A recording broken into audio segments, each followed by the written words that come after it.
अरे सुनावा तानी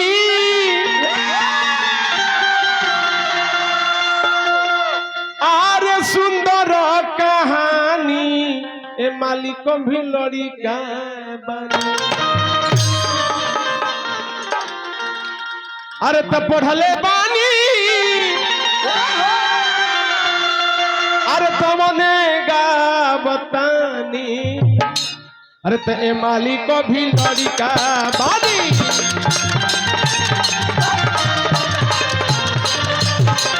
पढ़ले बानी बनेगा बतानी मालिक भी लड़का बानी।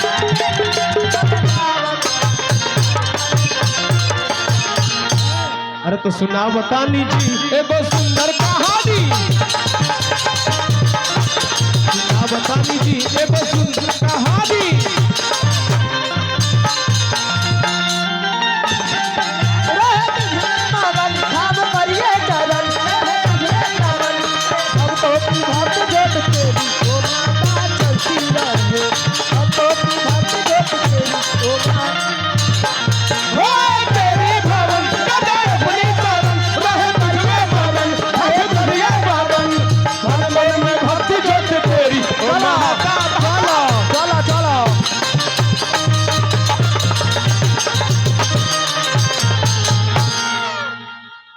बबुआ हो बात उस समय के बामलिकार कौन के कि जगत प्रसिद्ध धनु राजा के अरे कि तो लड़का बलवान सुनो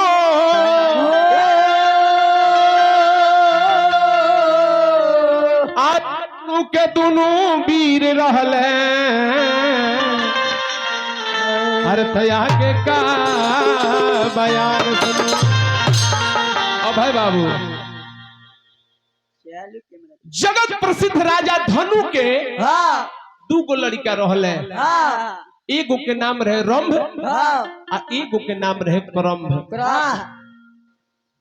विचार करके सुनब लोगन आ ध्यान दे के सुन ले तो हम ईमानदारी पूर्वक कहतन कि आज सुनब आ जीवन भर ई 5 मिनट के प्रसंग रुआ सभी के याद रही।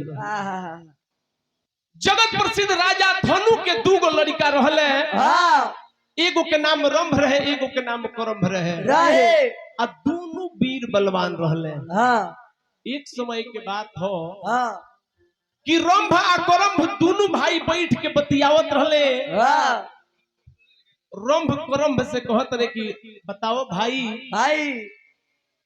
हमनी के राजा धनु के पुत्र है जा हमने दोनों भाई मिल के अपना बाप के नाम रोशन कइले बानी आ हमनी के जले एकहू को संतान ना होई तले हमनी के कुल आगे बढ़ी तो कैसे बढ़ी। तनी से ध्यान दे दी। अब दोनों भाई रंभ और करंभ चिंता में डूबल मरे तबले होत का बा प्रदीप भैया अरे तबीनवा बजावत नारद बाबा आ गइले बीनवा बजावत नारद बाबा आ गइले। नारायण नारायण नारायण नारायण नारायण ली हया गइले नारद बाबा आ गइले। हाँ तोरा गाड़ी के ऊपर परो भैया ई कौन गाड़ी है जी लगे कोई दी घाती दे रहा जेसीबी से कोड़ दी जवानी रह जाऊ।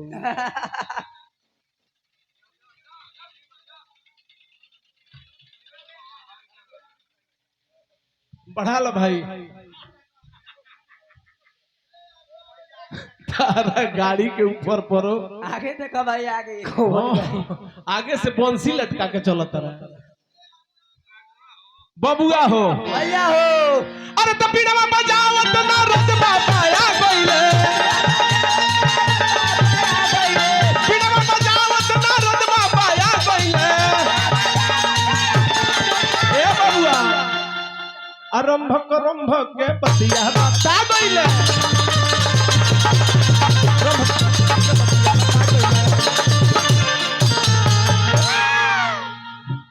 नारद बाबा नारायण नारायण करत पहुंचल बानी। कथन करिया रे रंभ और क्रंभ दोनों के दोनों वीर है, दोनों के दोनों वीर बलवान है, और चेहरे पे चिंता की उदासी झलक रही है।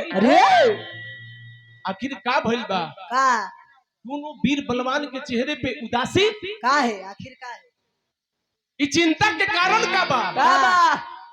रंभ क्रंभ दोनों भाई कहत लो कि हे नारद मुनि, चिंता के कारण इहे बावे का कि हमनी के दोनों भाई के कहूं को संतान ना भइल, आ यदि हमनी दोनों भाई के कहूं को संतान ना होई तो हमनी के राजपाट के अगिला मालिक के होई। वंश कैसे चली? अब नारद जी के अतना बात जब रंभ आ क्रंभ दोनों भाई सुनले बरे, आ नारद जी जब एह लोग के बात सुन लेबे तो नारद जी कहतनी कि इहे नु समस्या बा, तो समस्या के हल तपस्या से कटेला। अच्छा मान ली कि हमने की केहू के तबीयत खराब बा तो भारा भाखे ठीक हो जाई। अब भारा भाखे तबे नु। हां जी। अब रउआ कहे कि हे प्रभु हमरा घरे फलानवा के तबीयत खराब बा, इनकर तबीयत ठीक हो जाई नु। भाई पटीदार के समहरे खियाए लात गुस्सा बीमारी ठीक होई ना जी। त नारद जी कहतने कि दोनों वीर के चिंता कइला के कोनो काम नहीं खे, समस्या के हल तपस्या से कटेला।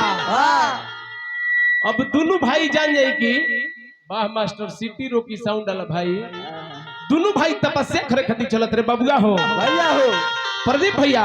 अरे तो चलल बालो करेला तपस्या सब समस्या कोटी,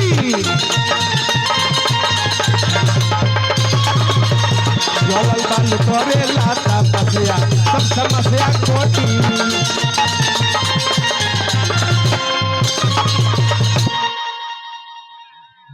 बहुत अब जान जाए कि कहाँ रहनी है हमनी बबुआ, कहानी कहाँ रहलो? पोखरा पर कहानी रहलो कि रंभ आ क्रंभ दोनों भाई यही जरल ना जी। अब दोनों भाई तपस्या करे खातिर चलल बोलो बाबू। ए मास्टर रंभ क्रंभ दोनों भाई जान जाए कि बड़का भईवा का करता बाबू? अरे तो चलल बालो करेला तपस्या सब समस्या कोटी, चलल बालो करेला तपस्या सब समस्या कोटी।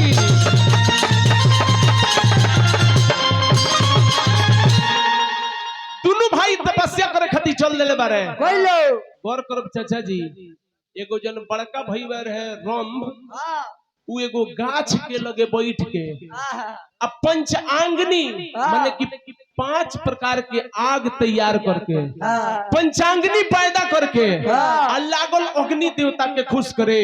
ओम अग्नि देवता भ्यो नमः, अग्नि देवता भ्यो। अब बड़का भईवा लागल पंचांगनी पैदा करके अग्नि देवता के खुश करे, आ छोटका तो ओकरो से 20 निकल गईले मास्टर। का करता है मास्टर? छोटका चल गई पंचनद में। पंचनद यानी कि जहाँ 5 गो नदी के धार मिलता, वही धार के लोग बैठ के छोटका भईवा तपस्या करे लगल बेटा खातिर। विचार करो, अब ओहबरा इंद्रासन के मालिक रहनी इंद्र देवता। तो इंद्र देवता बड़ी डरपोक हुए। इंद्र देवता के बुझाई कि रे भाई ये दोनों भाई तपस्या करो तारे सो, ऐसा ना हो कि कोई हमर इंद्रासन मांगलो सो। तो इंद्र देवता का कइले बबुआ? अरे तो इंद्र देवता छल कइले भारी, ग्राह बन के दिहल मारी।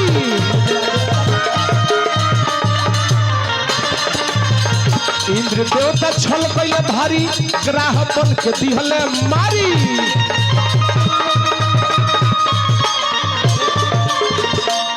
अब छोटका भईवा जन पनिया के भीतर तपस्या करत रहे, इंद्र देवता मगरमच्छ बन के आ छोटका भईवा के जाने की चाप के वही जमुआद है। देखी सुगा घुसल बा भीतर बबुआ हो। अच्छा जाए दे। अब जान जाए कि छोटका भईवा के इंद्र देवता मगरमच्छ बन के जाके चाप के मुआ देहले। छोटका भईवा मर गइल, बड़का ने तपस्या करत रहे। अब जब नारद बाबा के हमनी की यहाँ एह बेरा के युग में जी पोटी पोटीदार में केकरा घरे का बनत हवे हाँ तो हर एक टोला मोहल्ला में हाँ एक आध गो चापलूस होले बोले देखी हई है रलख बबुआ हो भैया हो ए घरी हमनी ना कहले से कि सफा नारद मुनि बा हाँ इने के बात खाली ओने करेला करेला और बेरा नारद जी रहल है। अब जब नारद जी देखले मारे कि छोटका भाई के इंद्र देवता मगरमच्छ बन के चाप के मुआ दहले हाँ नारद जी पहुंचल मारे कहवा जहवा रंभ अग्नि देवता के पूजा करता अग्नि देवता के आहुति देतावे हाँ नारद जी जाके कहत रहे कि रे रंभ तेहेजा बेटा खाती जो करता रे हाय तेहेजा बेटा खाती भगवान के पूजा करता रे हाय और ने तोरा खास सहोदर भाई के इंद्र चाप के मुआ दिया। अब रंभ जब अतना बात सुनले तो कहता कि क्या क्या बेटे के लिए तपस्या कर रहा हूं और मेरा खास सहोदर भाई मारा गया। अरे जब हमार खास सहोदरे भाई मर गई तो हम जी के का करो क्या करो अब तलवार निकलले बा हाँ आ गर्दन पर ये गर्दन पर जो सही भीरौले बाकी गर्दन काट दी हाँ होत का बबुआ हाँ अरे तले अग्नि देवता देखो मूर्तिमान हो गईले अरे अग्नि देवता देखो तले अग्नि देवता देखो मूर्तिमान हो गईले अग्नि देवता प्रकट हो गईले अग्नि देवता प्रकट हो गए कहते कि रे पापी पापी दुराचारी आत्महत्या करना पाप है आत्महत्या करना पाप है और तू आत्महत्या कर रहा है। अरे रंभ कहता कि ये देवता बेटा खातिर और पूजा करत रहनी हो आ धोखा से इंद्र आके हमरा भाई के मुआ धले जब हमर भाईये ना रहल तो हम पूजा करके का करब। जब इतना बात इंद्र देवता कहले तो इंद्र देव कहत रहे कि ना बबुआ प्रदीप भैया है ना ध्यान दे। अब अग्नि देवता कहते कि इंद्र तोरा भाई के मुआ धले जो ते हमार पूजा कइले बरे जान मत दे ते जान मत दे अब मांगते का मांगत रहे हमरा से ते जवन मांगबे हमरा हम तोरा के दे। अब रंभ कहत त विचार करत कि जाए तो भाई तो मरिए गए तो मांगी तो कमजोर काहे बानी काहे कहत कि यदि रुआ हमरा पर खुशे बानी यदि रुआ हमरा पर इतना खुश बानी तो हमरा के एगो ऐसन लड़का दे दी कैसन एगो ऐसन का बेटा दी कैसन जौना के पूरा दुनिया में केहू मारिए ना। अग्नि देवता कहत रहे कि रे तोरा ऐसन का लड़का चाहिए जेकरा के केहू मुआइए ना पावे तो ई नहीं होतो ई ने चलबे ना एकर नाम मृत्युलोक हो। यहाँ जे आवेला ओकरा जाए के बात जावेला ओकरा जाए के बा लेकिन जो हम तोरा के प्रदान देता नहीं पुत्र होई हम तोरा के प्रदान देता नहीं कि तोरा पुत्र होई आ बहुत बलशाली पुत्र होई एकरा के आगे वरदान हमरा से मत मांग एकर व्यवस्था वो अपने कर ली।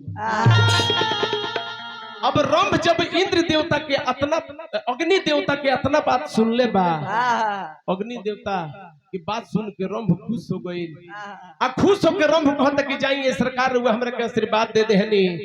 अब इंद्र देवता जो सही जाए खातिर तैयार भइले अब कहानी में ओरिजिनल पेच यही जैसे शुरू होता ओरिजिनल कहानी यही जैसे शुरू होता है। अब अग्नि देवता जाए के तैयार बारे रंभ कहता कि ए देवता सुनी सुनी सुनी सुनी अरे का हो गइल हो वरदान तो दे देहनी कि जा तहरा बेटा होई तो बियाह तो हमर भइले नहीं लो अब हले नु फंसा देले अब बियाह हमर भइले नहीं खे तो हमरा बेटा होई तो होई कहां से हो आखिर आसमान से थोड़े होई। अब इंद्र देवता कहत रहे कि इहो बात ठीक है कहले अब जब हम वरदान देले बानी जब तोरा के वरदान देले बानी तो जो इहो सकरनी एजा से ते जइबे एजा से ते जइबे अब पहिलका नजर तोरा जौना स्त्री पर जौना भार्या पर चाहे पशु पर पहिल का नजर तोर जेकरा पर पड़ी ओकरे से तोर बियाह आ ओकरे से तोर संतान अब रंभ जब इतना बात सुनल तो कहत कि जाए तो बेटे खातिर बेटे नु मंगल रनी हो मेहरारुओ मिल गइल मन खुश बा ना जी। अब मानतनी कि गोइल बनी मोजा किने साथ में जूतो कीन के मिल अब बेहू तला भाई ऑफर लगा देले बरे कि एक मोजा पे 2 जोड़ी जींस फ्री है तो मियाज तो गदगद होइए नु जाई चाचा जी। और रोम अपना मन में पूरा विचार करता कि ये बरा चलो थाने नजर पड़ी आज बियाह होई आज बियाह होई आज हमरो मेहरारू मिली प्रदीप भैया भाव बा कि सोचता रे कैसे के अब रंभ रास्ता थक के चलत रे आ सोचत रे कि हे भगवान केकरा पर नजर पड़ी केकरा से बियाह होई केकरा पर ना पड़ी केकरा से बियाह होई कैसन मिली कि सोचता रे कैसे के अरे सजाई भोम से जरिया अतले का भइल अतले पर गइली रे विचार करो कि सोचता रे कैसे के अरे सजाई भोम से जरिया गणेश जी अरे तले पर गइली रे एगो भैंसिए पर नजरिया पर गइली रे एगो भैंसिए पर नजरिया। अब देखी लग रही अब देखी रंभ तक तेरे भैंसिया की ओर अब भैंसिया तकती है रोम का। अरे अब देखी हई आदमी के अब भैंस के बियाह होके खातिर तैयार बा। अब भैंस तकती है करत का बियाह पोछिया होई ठतारी घुरी माटी काटेली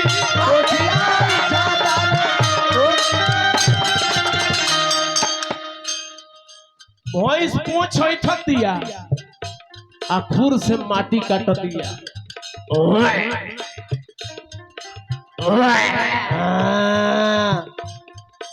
आरंभ अब जाइए कि जब भैंस के देखले बतहे कपारे हाथ धोइले बकिता अब तो भैंस पड़िए से बियाह होई ई तो अग्नि देवता फंसा देलक कहलक कि जौना भार्या पर नजर पड़ी ओकर से तोर बियाह होई।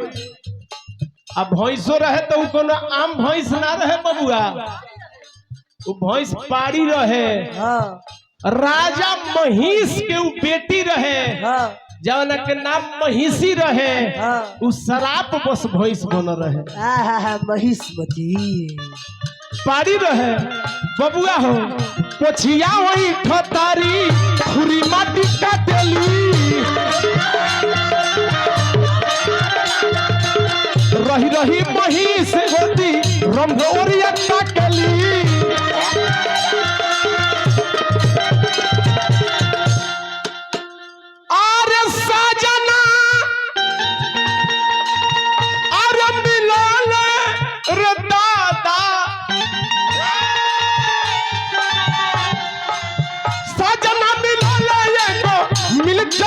जरिया भैंसियो कहती है कि जाए तो ओकरो बात बुझा गइल एगो सजना मिलिए गइले एगो सेज मिल जाई आज बियाह होई तो काम अगला बारे में सोचल जाई कि सजना मिलो एगो चाचा जी अरे मिलते कहीं गो से जरिया अरे तले पर गइली रे अरे एगो भैंसिए पर नजरिया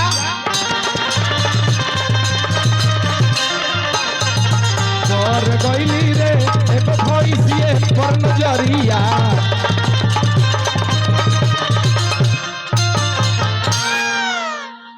अब रंभ के अब महिष्मती भैंस के नजर नैन मिलल बा। अब रंभ कहले कि अब दोसर कोनो तो उपाय बा ना। रंभ आ महिष्मती एक साथ रहे लगलो। बिहार भइल कहीं कहीं लिखत में कि ताकते महिष्मती के गर्भ रह गइल। कोनो कोनो वेद प्रमाणित करत है कि ना महिष्मती में आ रंभ में रास बिहार भइल तब जाके गर्भ रहल। अब महिष्मती के गर्भ रह गइल चाचा जी। धीरे धीरे समय बीते लागल।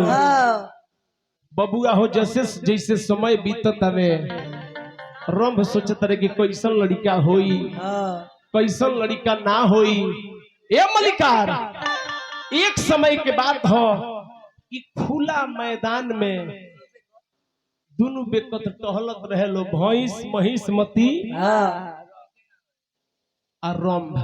अच्छा अब दोनों जना टहलत रहे लो तो वही रहिया से एगो भैंसा जात रहे। अब भैंसवा जात रहे। भैंसवा जब भैंसिया के पड़िया के देखले बा तो कहते कि रे हमार इ तो हमारा कारखाना के आइटम हो। हमारा आइटम लेके घूमता है और हमारा बेरादरी के सामान लेके हई। एगो इंसान घूमता है इंसान घूमता हमारा अपन हाथ जगह। अब भैंसा बबुआ हो अब आगे आगे भैंस के चहटले पवे ने भैंसवा कि आगे आगे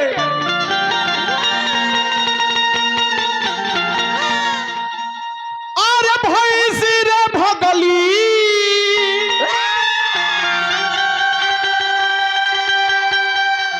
अरे तो पीछावा उनका भैंसा रे लगली। बबुआ हो तो तनी सब पखाउच में ले लो। अरे तो आगे आगे भैंसी भइली फरार। आगे आगे भैंसी भइली फरार। किया हो रामा बाची नाही भैंसी के जान रेखी।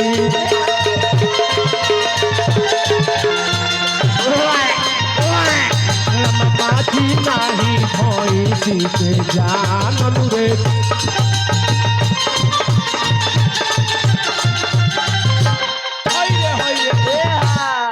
ए महाराज महाराज अब जब अपना मेहरारू महिषी के चहेटत जब रंभ देखले बारे रंभ जब चहेटत में देखले बारे तो सोचता कि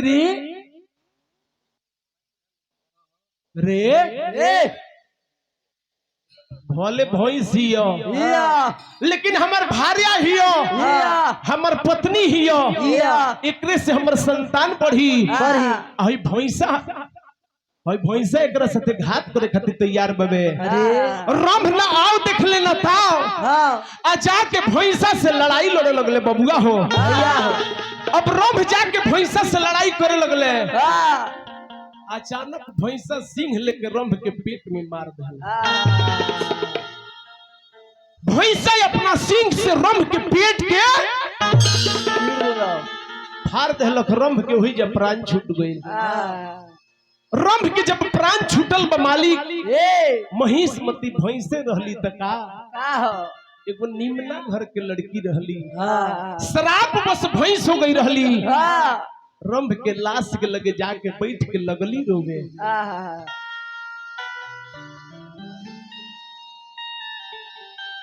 अब रंभ से जितना दिन विवाहित संबंध में महिष्मती रहली तो इनकरा पता रहे कि रंभ के कुछ मित्र गंधर्व लोग रहे। वही गंधर्व लोग के बुला के अब महिष्मती आई।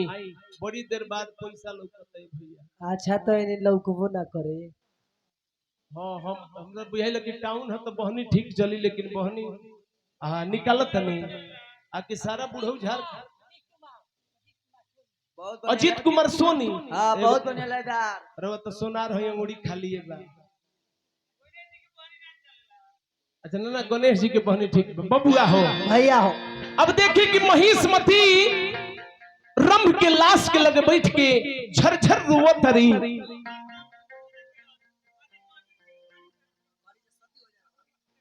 कहतरी कि अब हमारे जब मरते ना रहे हैं हाँ, तो हम जी के का करो। हाँ, अपना दिल के दिलासा देहली कि अब हमारा गर्भ में इनकर संतान पलत आवे। हाँ। गइल बरिया जाके उनका पता रहे कि महिषा, उनका पता रहे कि रंभ के मित्र गंधर्व लोग बा, गंधर्व लोग के बुला के रंभ के चीता सजा के आ चीता पर रंभ के लेटा के आ चीता में आग लगा दे हल्लो। जब रंभ अपना पति के जरत देखले परी महिष्मती बर्दाश्त नहीं के भइल, भैंस रहली त का भइल, दौड़ के जाके चीता में छलांग लगा दिले परी, प्राणनाथ। अब देखी कि रंभ के लाश जरता आ साथ में महिष्मती जिंदे भैंस कूद गई बरी आगी में। अब रंभ जरत रहे, साथ में महिष्मती भी जरत रही। जरते जरते महिष्मती के पेट फाटल। जैसे ही महिष्मती के पेट फाटल, हाथ में कटार लिहले, हाथ में कटार लिहले और 4 गो आंख कइले। महिषासुर को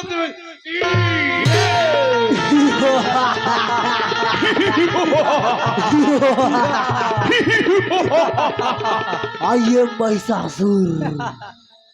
अब महिष्मती के पेट से महिषासुर के उत्पत्ति होते हुए जन उनकर महिष्मती से महिषासुर और रंभ के जांघ जब जर के फाटल तो जांघ किसी जन रक्त चुअत रहे और रक्त में से भी एगो लड़का निकलल और वो दहाड़त फिरसा ले ले जौन के नाम रहे रक्त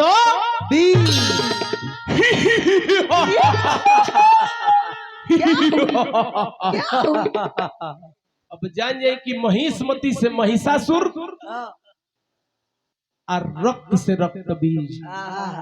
अब 2 गो दानव के उत्पत्ति भइलो ही बेरा। अब जान जाए कि रक्त बीज जा करके अब पाताल लोक में राज करे लगल। अजन महिषासुर रहे अवतरित भइल बा, लगलिए चल गइल बा सुमेरु पर्वत पर।